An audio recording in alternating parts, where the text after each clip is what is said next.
Welcome, everybody. I am so proud of everybody that got here early and on time. Give yourselves a round of applause. You got through security. Woo! All right. Well, so thank you, everybody, obviously, for joining us. I have a bunch of notes that I'm going to go over before we get started. So first, I want to talk about the agenda today, give you guys a heads up on what we're going to be doing. So opening remarks, we have started. Then we're going to get a welcome from our Chief of Staff at DHS, Mr. Steve Fader. Very excited about that. Then our colleagues at OPO are going to give us the rules of engagement for today. We want to make sure that you understand what we're supposed to be doing, what you're supposed to be doing, make sure nobody does anything they're not supposed to do.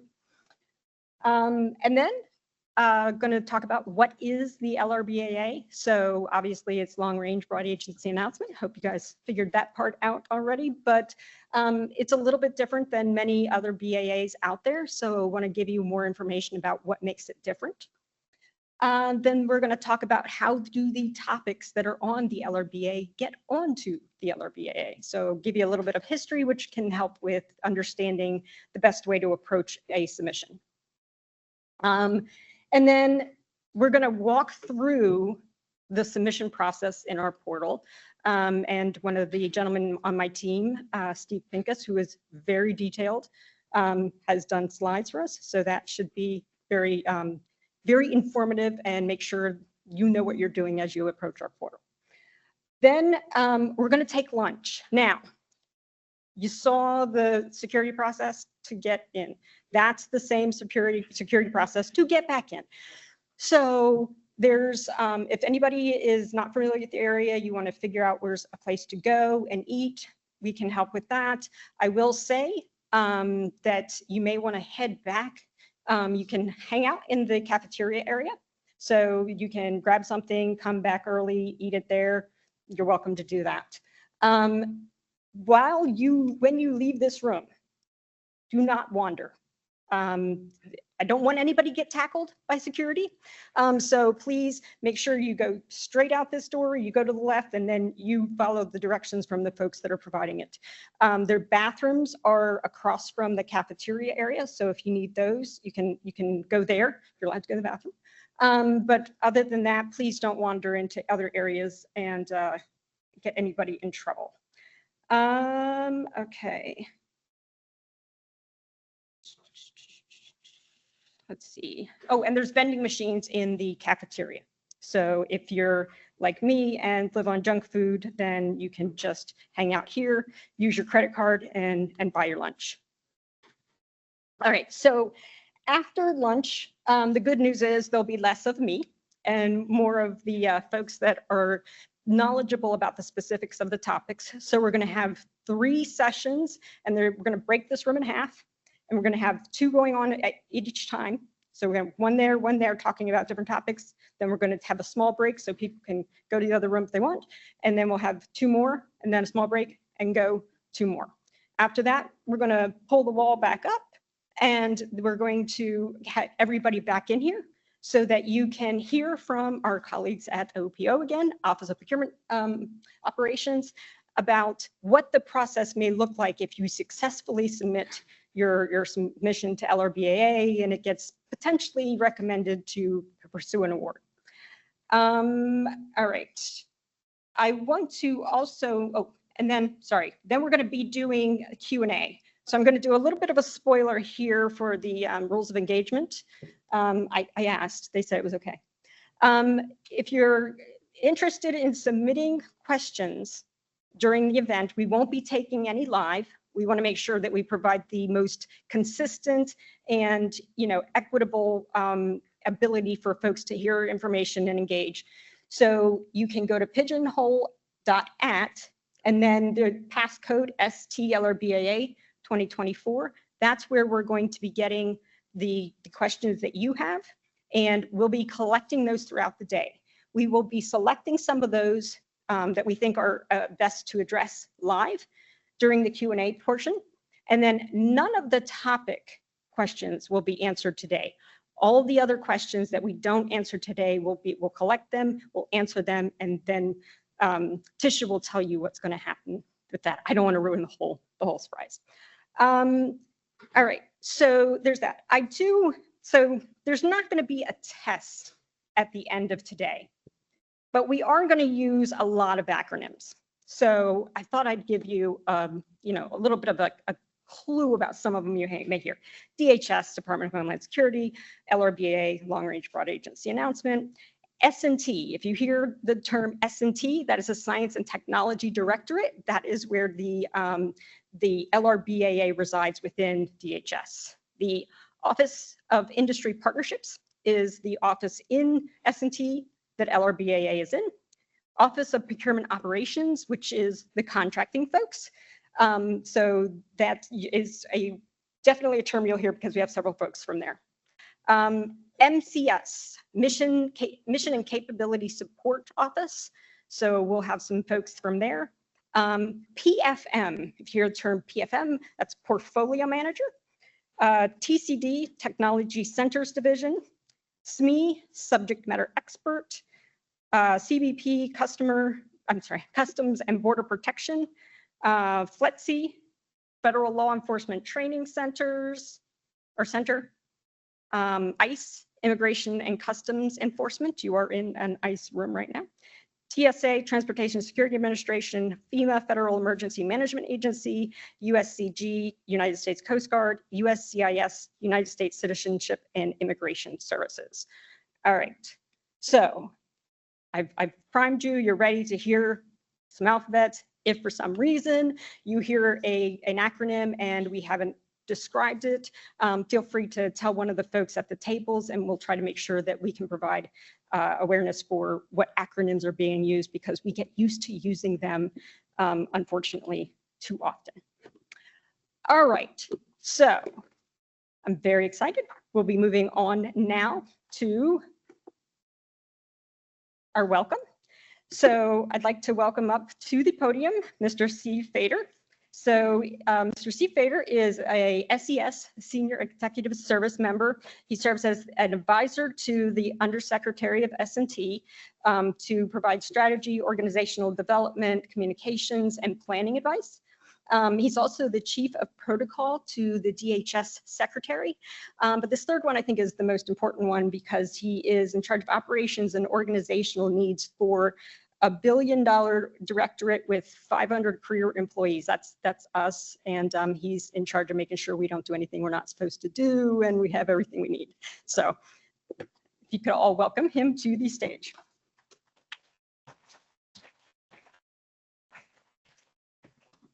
Thanks, Dusty. Listening to the acronyms, I think you forgot one, which is I was told about yesterday by the Undersecretary. That is a BOGSAT. A BOGSAT is a bunch of old guys sitting at a table.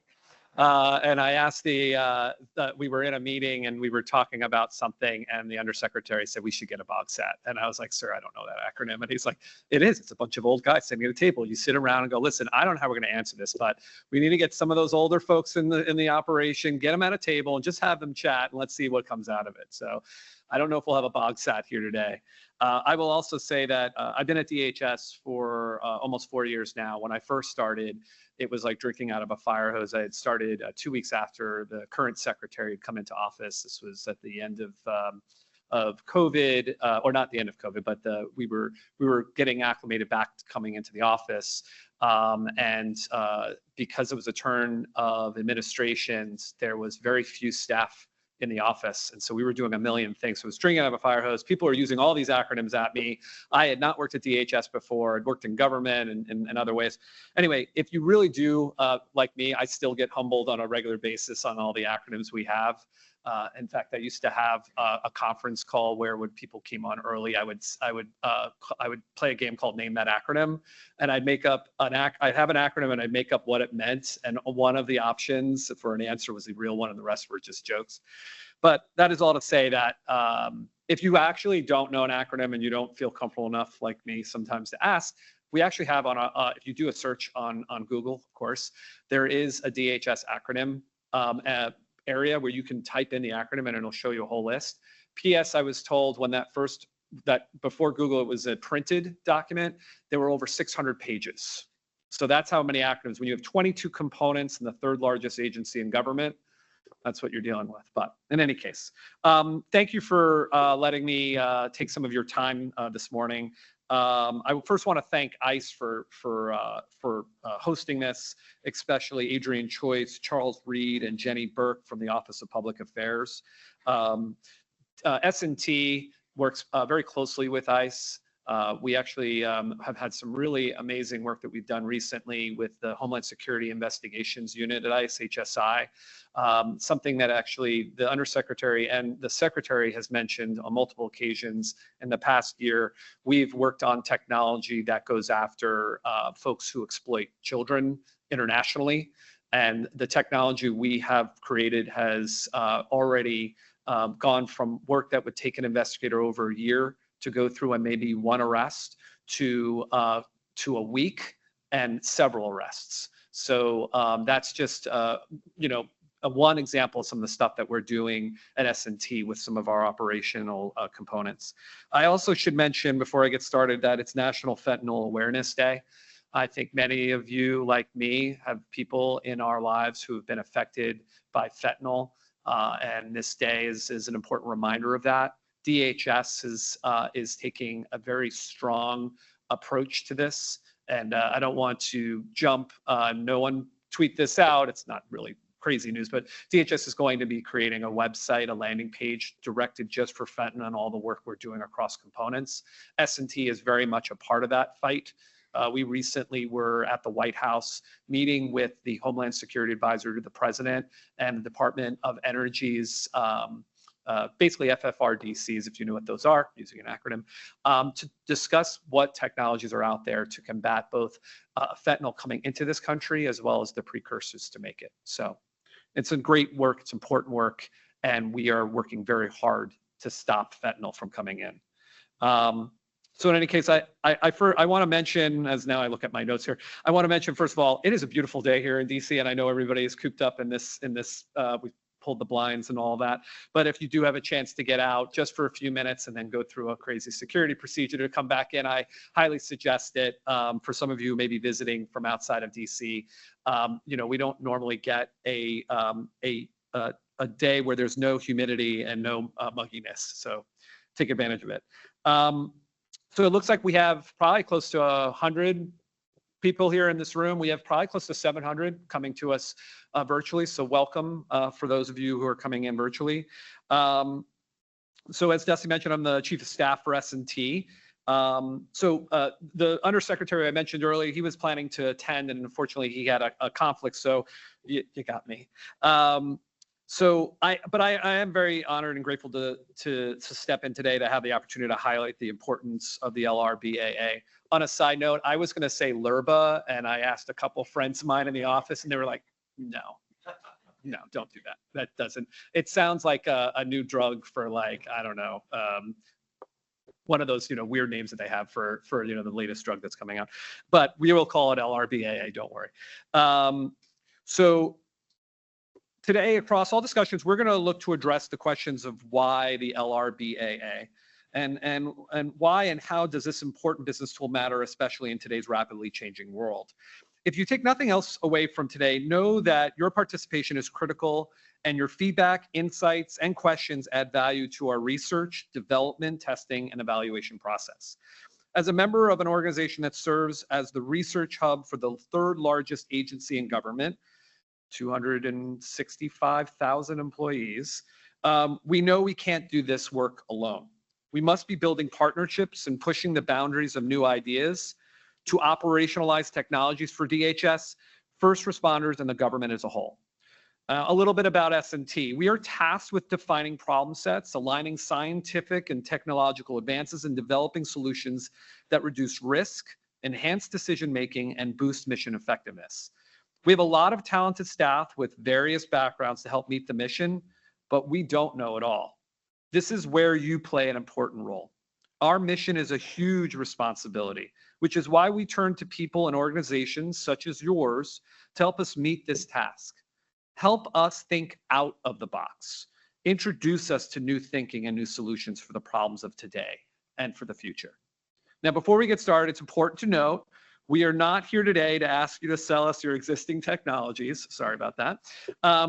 Today is about clarifying the LRBAA process for seeking innovative options that might serve our research needs. LRBAA is not a procurement pathway.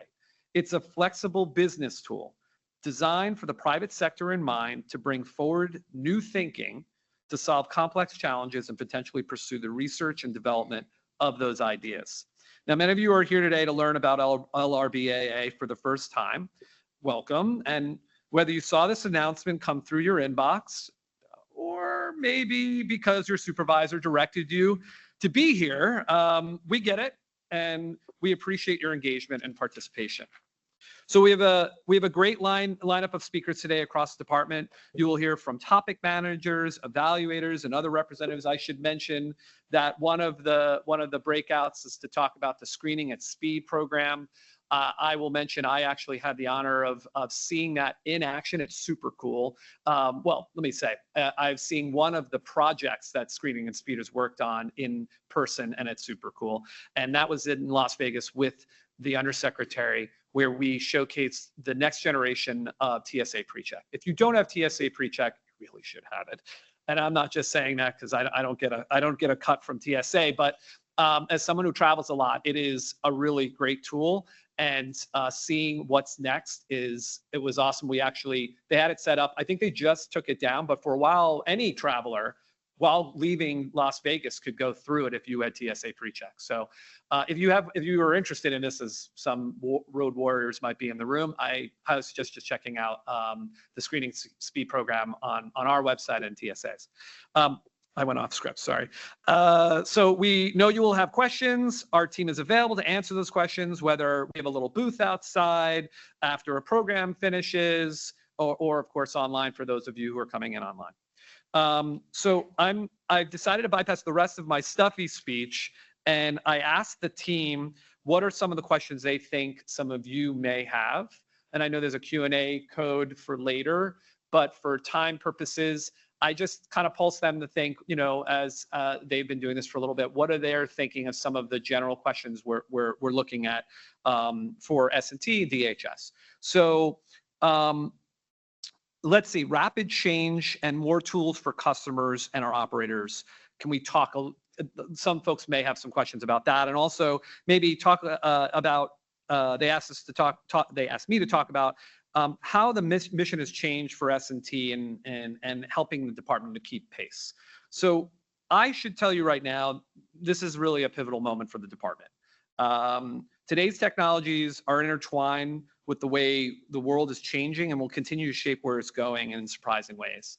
I will say the Undersecretary is a theoretical physicist, which is, I mean, when I first met him, I was like, I've never met somebody this brilliant. He is brilliant, but he's also really great at explaining things to somebody who got a B-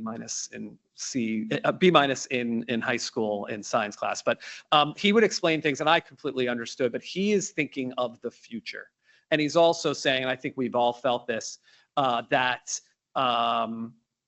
this is moving faster and faster, and we're trying to keep up. And that's partly why you're all here today. We are looking at new approaches all the time to support the workforce, which is really important, and how they're facing expanding demands. Whether it's predicting and analyzing threats from online communications, protecting goods and services across supply chains, responding to frequent disasters, preventing systems and networks from being hacked, or leveraging pattern recognition to secure our ports or entry, just to name a few, today's emerging tech solutions enable the department to safeguard the homeland in ways we could not imagine just a few years ago. So this is an exciting time of discovery, a little scary for me, but I think I feel much more comfortable now coming into DHS and seeing what our folks are working on. But it's exciting where we can open the doors to unprecedented opportunities. Once that door is open, we quickly find that unprecedented risks and unintended consequences are the traveling companions of those opportunities in an environment of transformational change. So, are we on a path that's ready for what comes next, or should we think a little differently? And I think the answer is yes to both. We are seeing more extreme weather, wildfires, hurricanes, increased flooding events. We are seeing the rise of artificial intelligence in ways where everyone is impacted in both good, think commerce, healthcare, and bad, think deepfakes and misinformation campaigns. We are seeing the rise in just wide-ranging numbers, from the traveling public to increased cargo and supplies moving through our ports and borders. So we look at all this in a scope of what we can do to help our components, and each of them have different concerns that we try to meet. We also look at this as an agency as a whole. We talk to all the other agencies out there and see how we can work together. I mentioned we were at the White House with the Department of Energy. We worked with the Department of Defense. We work with a lot of agencies. But we also are looking at how we can help, obviously, ensure that the companies that are working with us are keeping to the mission for DHS for the public. I'm told I have 5 minutes. I can ramble. How does this go? Oh, cool. So I'm going to put this up. We certainly want to engage with you. So we're, don't be a stranger. Send us emails. I'm gonna go through one more question that my team had mentioned, and then I'll wrap. Which, with such a change to the threat landscape, how are we prepared for the future? And if not, what is the plan to get there? Well, that's a pretty heavy question. So preparedness is trying to understand our potential future with where the world is going and the speed things are changing. And this is a real challenge. Our job at S&T is to consider what could we do that is different, that is more responsive to changes that could occur. The question for us working in the Homeland Security space is, how do we take advantage of, or how do we explore the opportunities before us while anticipating and managing the risk, some of which bring severe consequences? This is the heart of how we at S&T think about our approach to significant challenges to future Homeland Security operations at a federal, state, and local levels across the nation. And I should mention, we focus not only working with our components, but we also work with first responders. And there's a lot of different things that work, that they have similar needs, but there's obviously a lot of needs that are different.